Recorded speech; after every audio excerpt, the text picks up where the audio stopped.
Madras high court के न्यायमूर्ति एस.ए. धर्माधिकारी ने कहा कि लॉ यूनिवर्सिटी के छात्रों को मनुस्मृति, अर्थशास्त्र, भारतीय मूल पढ़ाए जाने चाहिए। जब देश का संविधान हर नागरिक को समानता, स्वतंत्रता और गरिमा का अधिकार देता है, तब एक संवैधानिक पद पर बैठे न्यायाधीश द्वारा ऐसे ग्रंथ को पढ़ाने की बात करना, जिसे खुद भारतीय कानून ने अप्रासंगिक बना दिया है, कई गंभीर सवाल खड़े करता है। मनुस्मृति और अन्य पारंपरिक ग्रंथों को नेशनल लॉ यूनिवर्सिटी के छात्रों को पढ़ाने की वकालत करना न सिर्फ संवैधानिक मूल्यों के विपरीत प्रतीत होता है, बल्कि सामाजिक न्याय की दिशा में किए गए लंबे संघर्ष को भी चुनौती देता है। आखिर क्यों एक ऐसा ग्रंथ जो स्पष्ट रूप से असमानता और भेदभाव पर आधारित है, आज के आधुनिक और लोकतांत्रिक भारत में पढ़ाने योग्य माना जा रहा है? मैं आकृति और आप देख रहे हैं MNT न्यूज नेटवर्क।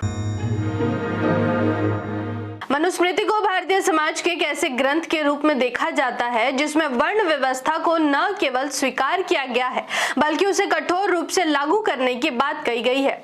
इस ग्रंथ में शूद्रों, अतिशूद्रों और महिलाओं के लिए कई ऐसे नियम बनाए गए हैं जो उन्हें मूल अधिकारों से वंचित करते हैं। शूद्रों के लिए शिक्षा, संपत्ति और सम्मानजनक जीवन जीने के अधिकारों को सीमित किया गया है, तो वहीं महिलाओं को पुरुषों के अधीन रहने की बात कही गई है। अब ऐसे में यह सवाल उठना स्वाभाविक है कि क्या इस तरह के विचारों को आधुनिक शिक्षा प्रणाली में शामिल करना न्याय संगत है? आज के भारत का संविधान समानता, स्वतंत्रता और बंधुत्व के सिद्धांतों पर आधारित है। संविधान का अनुच्छेद 13 स्पष्ट रूप से कहता है कि संविधान लागू होने से पहले के सभी ऐसे कानून जो मौलिक अधिकारों के खिलाफ है, वे शून्य हो जाते हैं। यानी मनुस्मृति जैसे ग्रंथ जो असमानता और भेदभाव को बढ़ावा देते हैं, स्वतः ही संवैधानिक मूल्यों के खिलाफ माने जाते हैं। इसके अलावा अनुच्छेद 14 सभी नागरिकों को समानता का अधिकार देता है। अनुच्छेद 15 धर्म, जाति, लिंग आदि के आधार पर भेदभाव को प्रतिबंधित करता है। अनुच्छेद 17 अस्पृश्यता को समाप्त करता है।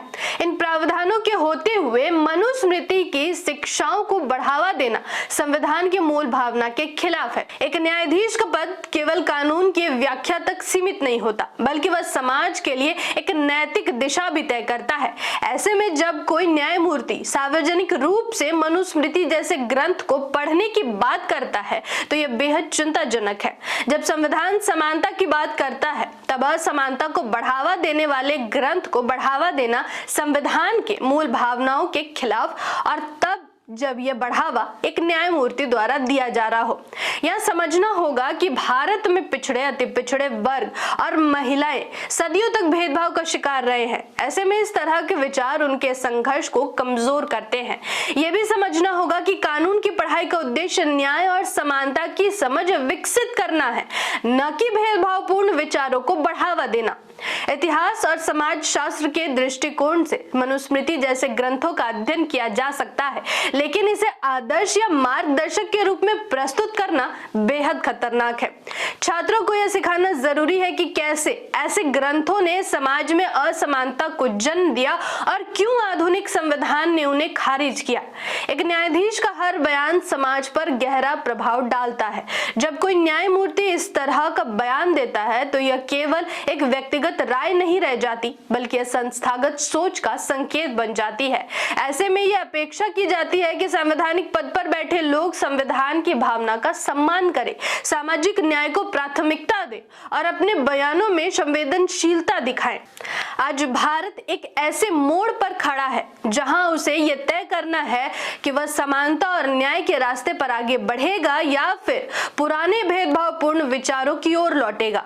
मनुस्मृति को पढ़ाने की वकालत करना सामाजिक न्याय, संविधान और लोकतंत्र को कमजोर करता है। जब हमारे पास भारतीय संविधान जैसा प्रगतिशील दस्तावेज है, तो फिर हमें ऐसे ग्रंथों की ओर क्यों देखना चाहिए जो असमानता को बढ़ावा देते हैं? यह जरूरी है कि हम अपने संवैधानिक मूल्यों को सर्वोपरि रखें और किसी भी ऐसे विचार का विरोध करें जो समाज में भेदभाव और अन्याय को बढ़ावा देता हो। इस वीडियो पर आपकी क्या राय है, नीचे कमेंट जरूर करें। साथ ही चैनल को सब्सक्राइब कर वीडियो को लाइक करें। धन्यवाद। जय भीम, जय मूल निवासी। MNT न्यूज नेटवर्क को सब्सक्राइब करें, लाइक और फॉलो करना ना भूलें। साथ ही बेल आइकॉन दबाकर जन जागृति की मुहिम में जुड़े रहें।